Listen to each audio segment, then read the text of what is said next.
De l'assassinat d'une personne à la satisfaction d'un désir mortel, à un triangle amoureux mortel, et les tragiques fusillades de masse, les crimes mortels et les jeunes adolescents ne font tout simplement pas bon ménage. C'est du moins ce que nous pensons. Pourtant, chacun des adolescents de notre liste a commis des crimes et a été condamné à des peines qui ont changé à jamais la trajectoire de sa vie. Rendez-vous dans les salles d'audience où la justice est rendue. Le matin du lundi 29 janvier 1979, Brenda Ann Spencer, 16 ans, a commencé à tirer sur les jeunes élèves de l'école primaire Grover Cleveland à San Diego, en Californie. Sa raison ? Elle n'aimait pas les lundis. Prenez place au tribunal supérieur du comté de San Diego, où Brenda Ann Spencer est sur le point d'être condamnée pour ce crime odieux.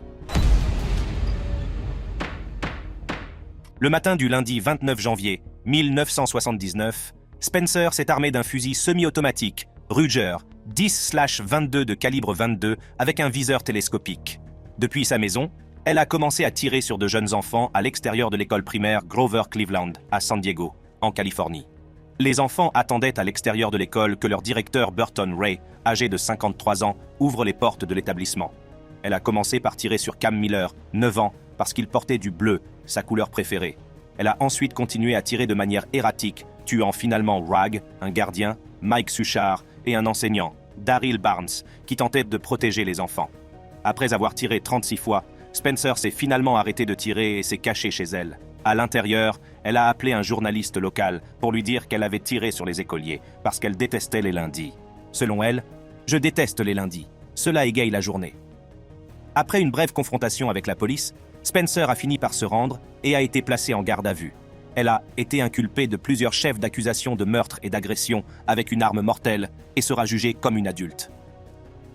Le 4 avril 1980, un jour après son 18e anniversaire, elle a été condamnée à des peines concurrentes de 25 ans à la prison à vie. Alors que Spencer détestait le lundi au point d'assassiner 2 personnes, Barry Louketis a affirmé que c'était la folie qui l'avait poussé à tirer sur son école. Nous nous rendons à la cour supérieure du comté de Grant, où la condamnation de Louketis est en cours. C'est comme si Barry Louketis était voué à un destin malheureux. Sa mère était une femme fantasque et dominatrice, qui avait l'idée bizarre de commettre un double suicide avec son jeune fils, Barry. Cela semble avoir eu un impact mental profond sur lui, le poussant à commettre un acte mortel. Le 2 février 1996, Barry s'est armé d'un fusil de chasse de calibre 30-30 et de 2 armes de poing. Il s'est ensuite rendu à l'école secondaire The Frontier Middle School qu'il fréquentait.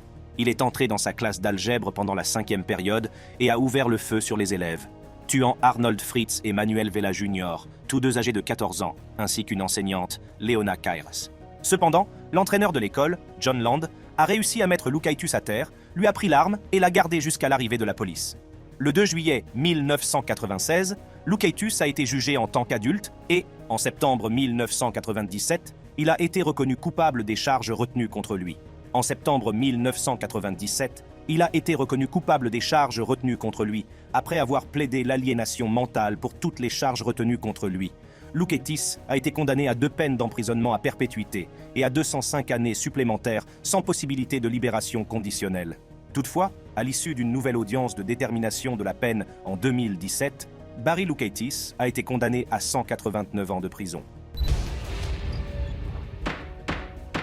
Si l'acte meurtrier de Barry peut être imputé à ses problèmes mentaux, Tyler Hadley, quant à lui, a assassiné ses parents simplement pour ressentir ce que c'est que de tuer. Lucy ou Tyler Hadley, 17 ans, est sur le point d'être condamnée pour avoir commis un acte inimaginable à l'encontre de ses parents. Tyler Hadley n'avait que 17 ans lorsqu'il a décidé d'assassiner ses parents, Mary Jo et Blake Hadley. Malgré son jeune âge, il était connu pour son comportement rebelle.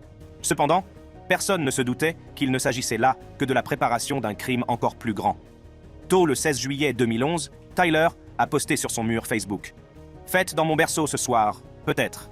Plus tard dans la journée, il a pris 3 pilules d'ecstasy, puis a attaqué ses parents par derrière avec un marteau à griffes pendant qu'elle travaillait sur son ordinateur. Il a ensuite transporté leur corps dans la chambre des maîtres et a nettoyé la scène de crime juste à temps pour la fête. Tyler a financé la fête avec les cartes de crédit de ses parents décédés, puis est allé chercher des amis. Une 60aine de personnes ont participé à la fête ce soir-là et plusieurs d'entre elles auraient par la suite remarqué que la maison sentait le cadavre. Au cours de la soirée, Tyler a raconté à plusieurs personnes ce qu'il avait fait, mais celles-ci ont sans doute supposé qu'il était en état d'ébriété. Finalement, il s'est ouvert à un ami qui a fini par signaler les meurtres. En principe, son crime était passible de la peine de mort, Mais comme il était mineur, il a été condamné à la réclusion à perpétuité sans possibilité de libération conditionnelle en 2014. Tyler Hadley n'a peut-être assassiné que ses parents. Nehemiah Griego, quant à lui, a tué 5 membres de sa famille. Dans la salle d'audience du district du comté de Bernalillo, à Mexico, Nehemiah Griego, un adolescent perturbé de 15 ans, est sur le point d'être puni pour le crime odieux qu'il a commis. Le 19 juillet 2013, une fusillade de masse qui a eu lieu à South Valley, au Mexique, et qui a entraîné la mort de 5 membres d'une même famille, a bouleversé le pays. Ce qui est encore plus choquant, c'est que l'auteur de la fusillade était Nehemiah Griego, 15 ans, le fils aîné de la famille. Il a commencé par tirer sur sa mère Sarah Griego vers minuit avec une carabine de calibre 22. Il s'est ensuite rendu dans la chambre de son jeune frère, qu'il a également abattu.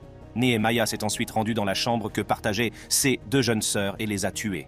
Lorsqu'il a eu terminé, il est descendu et a attendu patiemment que son père, Greg Griego, rentre à la maison après avoir travaillé dans un refuge pour sans-abri.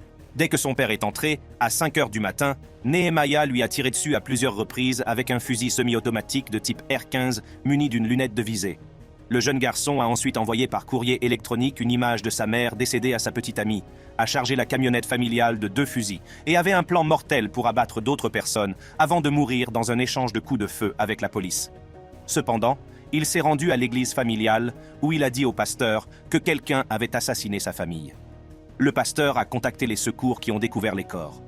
À partir de là, Griego a commencé à changer son histoire avant de se résoudre à dire la vérité. Le jeune homme de 15 ans a admis qu'il était suicidaire et qu'il avait des pensées meurtrières, ce qui a conduit au carnage qui s'est produit. Nehemiah a été inculpé de 2 chefs d'accusation de meurtre et de 3 chefs d'accusation de maltraitance d'enfants ayant entraîné la mort. Il a finalement été condamné à 3 peines d'emprisonnement à perpétuité concurrente, plus 7 ans à purger consécutivement aux peines d'emprisonnement à perpétuité, avec un crédit pour les 2476 jours, 6 ans et 285 jours déjà purgés. Il devait purger une peine de 30 ans avant de pouvoir bénéficier d'une libération conditionnelle. Nous passons de l'affaire sanglante de Nehemiah Griego à celle de Rachel Wade, 19 ans, qui a assassiné une autre femme à cause d'un intérêt amoureux. Nous nous rendons au tribunal du comté de Pinellas, où Wade est accusé de meurtre au second degré, un crime qui lui vaudra une peine qui définira sa vie à jamais. Tout a commencé lorsque l'ex-petit ami de Rachel Wade, Josh Camacho, a commencé à fréquenter une autre femme, Sarah Ludman. Rachel, qui n'en avait pas encore fini avec lui, a commencé à rivaliser avec Sarah pour attirer l'attention de Camacho, même si les 2 femmes savaient qu'il était un partenaire violent. Rachel laissait des courriels menaçants sur la boîte vocale de Ludman et les 2 femmes s'affrontaient régulièrement. Dans la soirée du mardi 14 avril 2009, Rachel a affirmé que Ludman s'était approché d'elle en voiture en criant « Ne t'approche pas de mon homme !» Armée d'un couteau à steak, Rachel s'est rendue chez Camacho où elle a rencontré Ludman. Ludman, excité par cette confrontation, décide de retrouver Rachel pour un nouveau combat. Wade a déclaré qu'elle avait peur et qu'elle avait poignardé Ludman à l'épaule et à la poitrine, l'un des coups lui perforant le cœur. Cependant, les autorités et les témoins de l'accusation ont déclaré que Ludman n'avait pas quitté son véhicule et que c'était Rachel qui l'avait approché et attaqué. Ludman a été déclaré mort à 2h20 le lendemain matin. Rachel a été accusée de meurtre au second degré et, le 3 septembre 2010, elle a été condamnée à 27 ans de prison. Comme Rachel Wade, Ethan Crumbley, 15 ans, était sur le point de découvrir qu'à chaque mauvaise décision correspondait une conséquence tragique. Notre prochaine étape est le tribunal du comté d'Oakland, où nous explorons l'événement tragique de la fusillade du lycée d'Oxford et la condamnation d'Ethan. Ethan Crumbley était comme tous les autres élèves de 15 ans de l'école secondaire d'Oxford Township, dans le Michigan, aux États-Unis. Malheureusement, il nourrissait un sombre projet qu'il a mis à exécution le 30 novembre 2021. Ce jour-là, Ethan Crumbley s'est armé d'un pistolet semi-automatique et a commencé à tirer sur les élèves dans le couloir. Lorsqu'il a vu que les élèves commençaient à courir, il a commencé à tirer dans les salles de classe. Cependant, il n'a pas pu faire plus de dégâts, car les élèves et les enseignants avaient été rapidement alertés de la présence d'un tireur actif. La fusillade a duré environ 5 minutes avant qu'Ethan Crumbley ne soit arrêté. Même si la fusillade n'a pas duré longtemps, Ethan a assassiné 4 élèves et blessé 7 autres personnes, dont un enseignant. Le 1er décembre 2021, il a été inculpé de terrorisme ayant entraîné la mort, de meurtre au premier degré et d'autres chefs d'accusation. Son procès a été riche en émotions. Le 9 décembre 2023, Ethan Crumbley a été condamné à la prison à vie, sans possibilité de libération conditionnelle. Contrairement aux autres adolescents de cette liste, Timothy Kane, 14 ans, a vu sa vie prendre un tournant tragique simplement parce qu'il se trouvait au mauvais endroit, au mauvais moment. Prenons place à la cour d'appel du district de Floride où se déroule cette affaire plutôt tragique. À tout juste 14 ans, Timothy Kane était sur le point d'être mêlé à une affaire criminelle qui allait devenir l'une des plus controversées du pays. En janvier 1992, Kane et deux autres adolescents, Alvin Morton, 19 ans, et Bobby Garner, 17 ans, ont décidé de cambrioler une maison voisine. Bien qu'il ne soit pas intéressé par le projet, Kane cède à la pression de ses pairs et décide de suivre l'adolescent le plus âgé. Les garçons pensaient qu'il n'y avait personne à l'intérieur car il y faisait très sombre. Malheureusement, une vieille dame, Madeleine Weiser, et son fils, John Bowers, se trouvaient à l'intérieur lorsque Kane, Morton et Garner sont entrés. Peut-être choqués ou exaspérés par la présence de témoins, le cambriolage est rapidement devenu violent. Morton tirant sur le fils de la femme et le tuant. Il a également poignardé la femme dans le cou avec un couteau que Garner a sorti pour l'achever. Kane, 14 ans, choqué par la violence, s'est recroquevillé et caché sous la table de la cuisine. Il n'a pas utilisé d'armes à feu ou de couteau et n'a commis aucun acte de violence à l'encontre des victimes. Malheureusement, comme il faisait partie du groupe, il a été arrêté et jugé bien qu'il n'ait pris aucune part active, directe ou indirecte, au meurtre des victimes. Malgré l'âge de Kane et son casier judiciaire vierge, les procureurs de l'État l'ont inculpé de meurtre en tant qu'adulte et ont refusé de lui accorder l'immunité ou un accord de plaidoyer.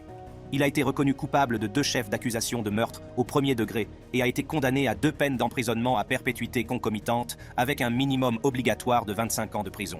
Après avoir passé 24 ans en prison, Timothy Kane, aujourd'hui âgé de 38 ans, a finalement obtenu une libération conditionnelle en 2016. Timothy Kane est peut-être allé en prison pour un crime qu'il n'a pas commis, mais Mackenzie Shirilla, elle, est allée en prison pour avoir délibérément assassiné 2 personnes. Nous nous rendons au tribunal de première instance du comté de Cuyahoga, où Shirilla est sur le point d'entendre le verdict du tribunal dans son affaire. D'un conte de fées à une tragédie mortelle, le cas de Mackenzie Shirilla, 17 ans, est assez bouleversant. En juillet 2022, Shirilla, son petit ami Dominique Russo et l'ami de ce dernier, Davion Flanagan, ont été impliqués dans un terrible accident qui a coûté la vie à Russo et à Flanagan. À première vue, il s'agissait d'un très mauvais cas de conduite en état d'ébriété, mais l'enquête allait mettre au jour un secret bien plus sombre. Avant l'accident, Shirilla entretenait une relation de plus en plus toxique avec Russo. Dans les semaines précédant l'accident, le couple se disputait régulièrement et, selon des membres de la famille, Shirilla avait menacé d'écraser sa voiture avec Russo à bord. Un mécanicien judiciaire certifié a déclaré que l'enregistreur de données de la voiture montrait que, quelques instants avant l'accident, la pédale d'accélérateur était enfoncée à fond sans que le frein ne soit actionné. Une vidéo de sécurité de l'accident a été diffusée dans la salle d'audience, montrant le véhicule de la victime s'engouffrant dans une rue et s'écrasant délibérément contre le bâtiment, sans aucun signe de ralentissement. Elle avait l'intention de mettre fin à sa relation et cela ne la dérangeait pas d'emmener avec elle tous ceux qui se trouvaient dans la voiture. Le 14 août 2023, Mackenzie Shirilla a été reconnue coupable des charges retenues contre elle et a été condamnée à la prison à vie, avec une première possibilité de libération conditionnelle au bout de 15 ans. Si vous pensiez que l'acte de Shirilla était sournois, attendez de voir Aiden Fucci, 14 ans, qui a poignardé sa victime 114 fois. Johns County Circuit Court, où Aiden Fucci, 16 ans, a stupéfié la cour par son absence totale de remords pour le meurtre de Tristine Bailey, qu'il a assassiné à l'âge de 14 ans. Le 9 mai 2021, la famille de Tristine Bailey, âgée de 13 ans, a appelé la police du comté de St. John's parce que leur fille n'était pas descendue pour aider à préparer un repas de fête à l'occasion de la célébration de la fête des mères. Plus tard dans la journée, son corps a été découvert par un habitant dans une zone boisée près de St. Tristine Bailey, avait reçu 114 coups de couteau, dont 49 étaient des coups de défense. Au début, on a cru qu'il s'agissait de l'œuvre d'un tueur fou, mais la communauté était sur le point de découvrir un détail effrayant. Tristine Bailey n'est pas l'œuvre d'un tueur errant, mais d'Aiden Fucci, 14 ans, camarade de classe de Tristine. Il a été arrêté pour le meurtre de Tristine Bailey.